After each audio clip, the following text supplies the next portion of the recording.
La sombra del ingenio.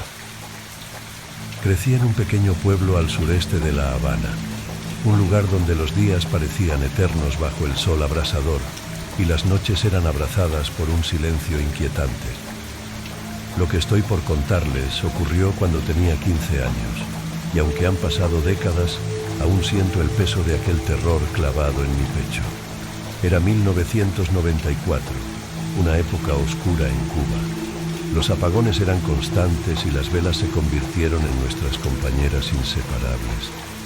Mi familia vivía cerca de un antiguo ingenio azucarero, una ruina abandonada desde hacía más de 50 años, pero la gente evitaba acercarse a ese lugar. Decían que el ingenio estaba maldito.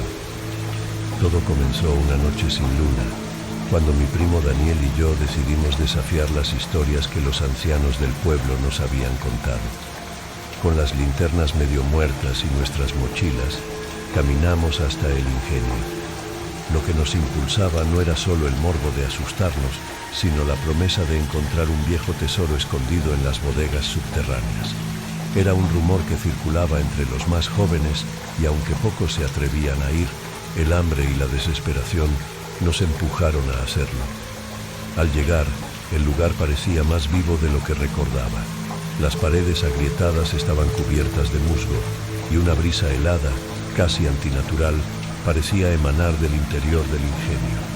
Entramos por una abertura en el muro derrumbado y el olor a óxido, humedad y algo más, algo que no podía identificar, nos golpeó. Dentro, todo estaba en silencio. No se escuchaban grillos ni el aullido lejano de los perros callejeros. Solo el eco de nuestros pasos retumbaba en las paredes de aquel gigante moribundo. A medida que avanzábamos hacia las bodegas, la oscuridad se volvía más densa y nuestros sentidos comenzaron a agudizarse. Daniel encendió una vela, la única que teníamos, y su luz titilante proyectó sombras grotescas en las paredes. De repente, un ruido. Al principio pensé que era el viento, pero no había viento. Era un sonido arrastrado, como de algo que se movía lentamente. Se acercaba desde las profundidades del ingenio. Nos miramos, tratando de no parecer asustados, pero nuestros ojos delataban el pánico que comenzaba a gestarse. ¿Escuchaste eso?, pregunté en un susurro, aunque ya conocía la respuesta. Daniel asintió, tragando saliva. El sonido se hizo más claro, más cercano. No era el viento, ni el crujir de la madera. Era algo que caminaba, pero no como una persona. El arrastre era irregular, como si una criatura enorme y retorcida se arrastrara por los pasillos. De repente, la vela parpadeó y se apagó. El silencio fue sepulcral. Solo quedamos nosotros dos, sumidos en una oscuridad absoluta. Sentí el frío en mi piel, no de la noche, sino de algo que no pertenecía a este mundo. A tientas, traté de encender la linterna, pero mis manos temblaban tanto que se me cayó al suelo. Y fue entonces cuando lo escuché, un susurro. No provenía de Daniel, ni de ningún lado visible. Era como si el aire mismo hablara, pronunciando palabras en un idioma que no entendía. Mi corazón latía con fuerza, martilleando en mis oídos, y supe que teníamos que salir de ahí. Pero antes de poder moverme, algo me rozó el brazo, algo frío, húmedo y vivo. Grité, incapaz de contenerme, y retrocedí hasta tropezar con los escombros. Daniel trató de encender la linterna con manos temblorosas, pero antes de que pudiera hacerlo, lo vimos. Allí, a pocos metros de nosotros, una figura alta y delgada, apenas distinguible en la oscuridad, se alzaba entre las sombras. Su piel era gris, casi translúcida, y sus ojos, no tenía ojos.